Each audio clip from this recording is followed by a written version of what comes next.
ഇന്നലെ നമ്മൾ കാർനോട്ട് സൈക്കിളിന്റെ ഒരു ഇൻട്രൊഡക്ഷൻ ആണ് കണ്ടത്. അതിൽ PV ഡയഗ്രത്തിൽ നമ്മൾ ഇവിടുന്ന് ഇവിടം വരെ ഐസോതെർമൽ പ്രോസസ്, അതിനുശേഷം isentropic process, again isothermal process, isentropic process. Expansion ആണ്, ഇതും എക്സ്പാൻഷൻ, ഇത് കംപ്രഷൻ, ഇത് കംപ്രഷൻ. അപ്പൊ പ്രോസസ് 1 to 2 നമ്മൾ കണ്ടു. ഈ പിസ്റ്റൺ സിലിണ്ടർ ഡിവൈസ്, ഇത് സിലിണ്ടർ ആണ്. ഇതിന്റെ വാളുകൾ ഇൻസുലേറ്റഡ് ആയിരിക്കും, ഈ ചുറ്റുവാളുകൾ ഇൻസുലേറ്റഡ് ആയിരിക്കും. അതുപോലെ പിസ്റ്റൺ ഈ സൈഡ് ഇൻസുലേറ്റഡ് ആയിരിക്കും. അതായത് ഹീറ്റ് ട്രാൻസ്ഫർ ഈ സൈഡിലേക്ക് കൂടി നടക്കില്ല, ഇത് കൂടി മാത്രമേ ഹീറ്റ് ട്രാൻസ്ഫർ നടക്കുകയുള്ളൂ.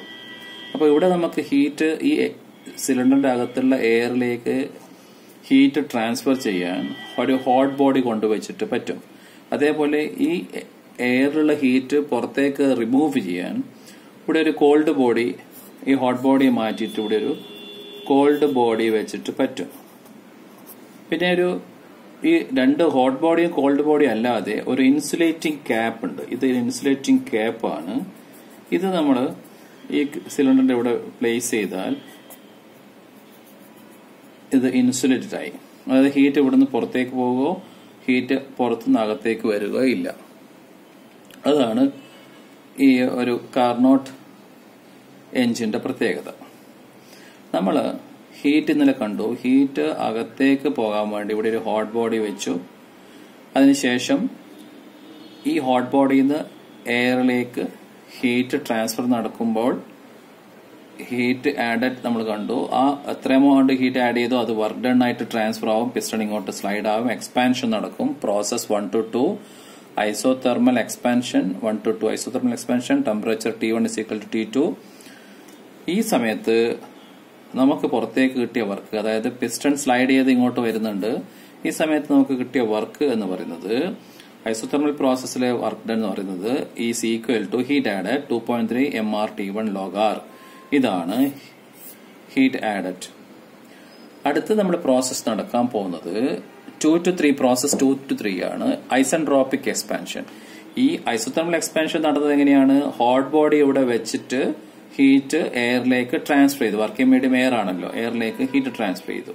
നൗ ഈ 2 to 3 പ്രോസസ് 2, അതായത് പോയിന്റ് 2 എത്തിക്കഴിഞ്ഞാൽ ഈ ഹോട്ട് ബോഡിയെ നമ്മൾ റിമൂവ് ചെയ്തിട്ട് ഇവിടെ ഇൻസുലേറ്റിംഗ് ക്യാപ്പ് പ്ലേസ് ചെയ്യും.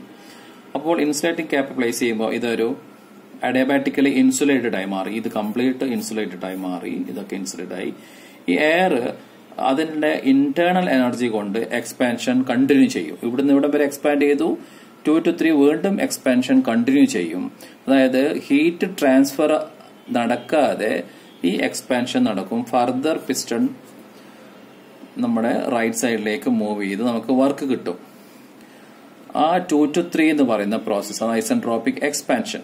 നമുക്കറിയാം ഐസെൻട്രോപിക് എക്സ്പാൻഷനിൽ വർക്ക് ഡൺ W, ഇവിടെ W എന്ന് പറഞ്ഞാൽ ഐസെൻട്രോപിക് എക്സ്പാൻഷൻ W 2 to 3 ആണ്. 2 to 3 isentropic expansion W 2 to 3 എന്ന് പറഞ്ഞാൽ നമുക്കറിയാതെ P2V2 minus P3V3 divided by gamma minus 1 ആണ്.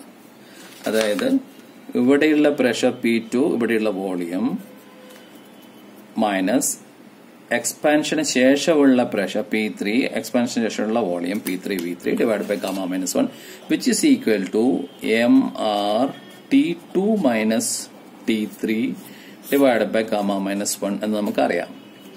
ഇതാണ് ഫോർമുല 1. മുമ്പേ ഫോർമുല 1, ഇത് ഫോർമുല 2. ഐസെൻട്രോപിക് എക്സ്പാൻഷൻ സമയത്ത് നമുക്ക് കിട്ടിയ വർക്കായത്.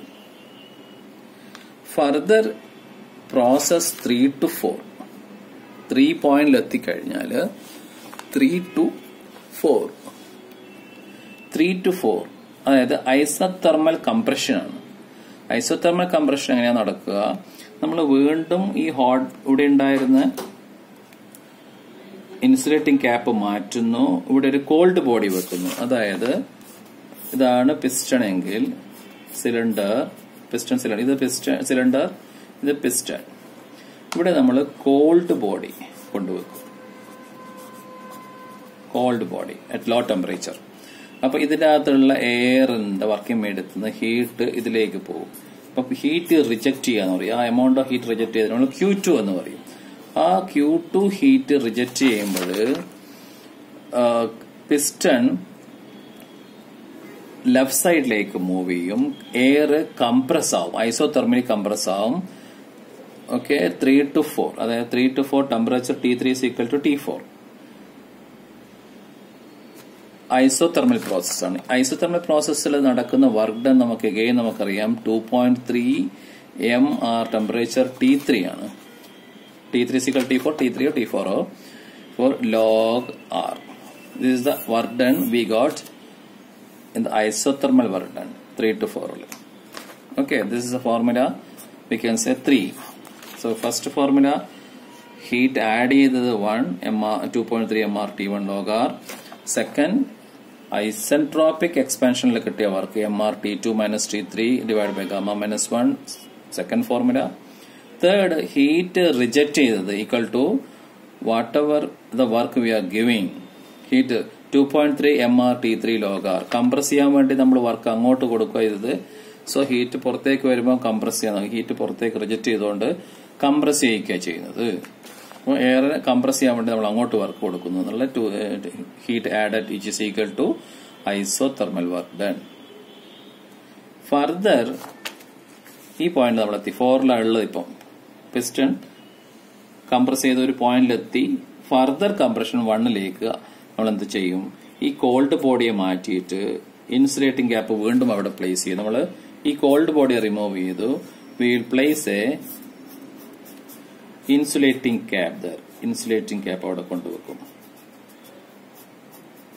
ഇൻസുലേറ്റിംഗ് ക്യാപ്പ് വെക്കും. അപ്പോൾ ആ ഇതിന്റെ ഇന്റേണൽ എനർജി ഇവിടെ നോക്കൂ. Internal at the cost of internal energy you are getting as air is compressed again from 4 to 1. 4 to 1 entropy constant ആയിക്കൊണ്ട് ഐസെൻട്രോപിക് പ്രോസസ് ആണ്, എൻട്രോപ്പി കോൺസ്റ്റന്റ് ആണ്. ടെമ്പറേച്ചർ കൂടും, T4 എന്ന ടെമ്പറേച്ചർ T1ലേക്ക് ഹൈ ടെമ്പറേച്ചറിലേക്ക് എത്തുന്നു. നമ്മൾ ഇനീഷ്യൽ എത്തിയ പോയിന്റിലേക്ക് എത്തി. സോ സൈക്കിൾ അവിടെ കംപ്ലീറ്റ് ആയി എന്ന് പറയാം. സോ നമ്മൾ 1 എന്നാണ് തുടങ്ങിയത്. Isothermal expansion, isentropic expansion, isothermal compression, isentropic compression, compress ചെയ്ത് ഹൈ പ്രഷറിലെത്തി. ഇവിടെ നിന്നാണ് വീണ്ടും നമ്മൾ ഫർദർ എക്സ്പാൻഷൻ, അടുത്ത പ്രോസസ്, അടുത്ത സൈക്കിൾ തുടങ്ങുന്നത്. ഇത് കണ്ടിന്യൂ. അപ്പം നമുക്ക് വർക്ക് ഡൺ ആണ് വേണ്ടത്. 4 to 1 W4 to 1 എന്ന് പറഞ്ഞാല്, അതായത് isentropic work done, 4 to 1 isentropic work done എന്ന് പറയുന്നത് എന്താണ്?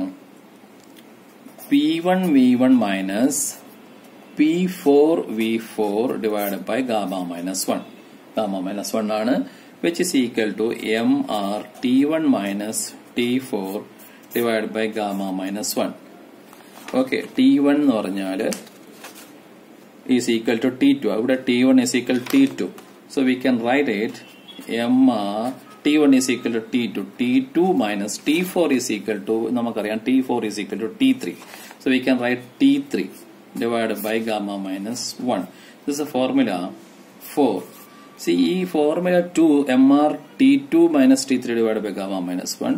ഇവിടെയും MR T2 minus T3 divided by gamma minus 1. So ഇതും ഈക്വൽ ആണ്. അതായത് ഇവിടെ ഇത് നമുക്ക് കിട്ടിയ വർക്കാണ്, പുറത്തേക്ക് കിട്ടിയ വർക്കാണ്. ഇത് നമ്മൾ അകത്തേക്ക് കൊടുത്ത വർക്കാണ്. സോ ഇതിന്റെ നെറ്റ് എഫക്ട് എന്താണ്? 0 ആണ്. ഇത് കുറച്ച് നമുക്ക് 100 കിലോ ജൂൾസ് വർക്ക് ഇവിടെ കിട്ടിയെന്ന് വിചാരിച്ചു. നമ്മൾ 100 കിലോ ജൂൾസ് ഇവിടെ തിരിച്ചു കൊടുക്കുകയാണ്. അതായത് ഇവിടെ ഇത് ഈ 2 to 3 എക്സ്പാൻഷനിൽ നമുക്ക് some amount of X amount of work കിട്ടി. 4 to 1 നമ്മൾ തിരിച്ചു കൊടുത്തു കംപ്രസറിന്. അപ്പൊ ഇതിന്റെ നെറ്റ് എഫക്ട് എന്തായി? ഇതിന്റെ എഫക്ട് 0, നെറ്റ് എഫക്ട് 0 ആണ്. അപ്പൊ ഇതുകൊണ്ട് നമുക്ക് ഒന്നും കിട്ടുന്നില്ല. ഓക്കെ, ഇത് എക്സ്പാൻഡ് ചെയ്തു, സം എമൗണ്ട് ഓഫ് വർക്ക് കിട്ടി. അതേ എമൗണ്ട് ഓഫ് വർക്കാണ് കംപ്രസ് ചെയ്യാൻ വേണ്ടി നമ്മൾ തിരിച്ചങ്ങോട്ട് കൊടുക്കുന്നത്. അപ്പൊ അതിന്റെ നെറ്റ് എഫക്ട് ഒന്നുമില്ല. അപ്പൊ നമുക്ക് നമുക്ക് കൺസിഡർ ചെയ്യേണ്ടത് ഈ 2 കാര്യങ്ങൾ. ഇവിടെ ആഡ് ചെയ്ത ഹീറ്റ്, ഇവിടെ റിജക്ട് ചെയ്ത ഹീറ്റ്. അതായത് പ്രോസസ് 1 to 2 നമ്മൾ റിജക്ട് ചെയ്ത heat is equal to the work done 2.3 MR T1 log R. ഇവിടെ നമുക്ക് this is the heat added to the system. Q1 2.3 MR T1 log R. പുറത്തേക്ക് reject ചെയ്ത് 2.3 MR T3 log R. This is the heat rejected. അപ്പൊ അങ്ങനെയാണെങ്കിൽ work done by the cycle, work done will be equal to heat supplied minus heat rejected. അതായത് W of the cycle is equal to Q1 minus Q2. And the efficiency എന്തായിരിക്കും? ഈ സൈക്കിളിന്റെ efficiency എന്ന് പറയുന്നത് output by input. എന്താ output? Output നമുക്ക് കിട്ടിയ വർക്കാണ് W. ഇൻപുട്ട് എന്താണ്? നമ്മൾ കൊടുത്ത ഹീറ്റ് സപ്ലൈഡ് ആണ് Q1. So efficiency is equal to W എന്ന് പറഞ്ഞാൽ Q1 minus Q2 divide by input എന്ന് പറയുന്ന ഹീറ്റ് സപ്ലൈഡ് Q1. ഇതാണ് efficiency. So what is Q1? നമ്മൾ നേരത്തെ കണ്ട Q1 എന്താണ്? Q1 ഹീറ്റ് സപ്ലൈഡ് എന്ന് പറഞ്ഞാൽ നേരത്തെ നമ്മളിവിടെ കണ്ടിട്ടുണ്ട്. Q1 2.3 mR T1 log R. അതായത് 2.3 mR T1 log R minus Q2 നമ്മൾ രണ്ടാമത് കണ്ടത് 2.3 mR T3 log R. 2.3 mR T3 log R divided by Q1 again 2.3 mR T1 log R. So we can write 2.3 mR log R into T1 minus T3 divided by 2.3 mR log R T1. So this is cancelled, which is equal to T1 minus T3 divided by T1. This is the efficiency of Carnot cycle. Derivation complete. അതായത് efficiency of Carnot cycle T1 എന്ന് പറഞ്ഞാൽ higher temperature, T3 lower temperature. So efficiency of Carnot cycle, efficiency Carnot നമുക്ക് ഇങ്ങനെ എഴുതാം. Higher temperature minus lower temperature divided by higher temperature. നമ്മൾ normally അത് എഴുതുന്നത് T1 minus T2 divided by T1 എന്നാണ്. T1 minus T2 by T1. T2 ഈ T2 അല്ല, പക്ഷേ T2 സാധാരണ റെപ്രസെന്റ് ചെയ്യുന്ന ലോയർ ടെമ്പറേച്ചർ ആയിട്ട്. സോ എപ്പോഴും കാർനോട്ട് സൈക്കിളിന്റെ എഫിഷ്യൻസി എന്ന് ചോദിച്ചാൽ higher temperature minus lower temperature divide by higher temperature. ഇതാണ് കാർനോട്ട് സൈക്കിളിന്റെ എഫിഷ്യൻസി. സോ ഇത് പ്രൂവ് ചെയ്യാൻ എക്സാമിന് ചോദിക്കും. Thank U.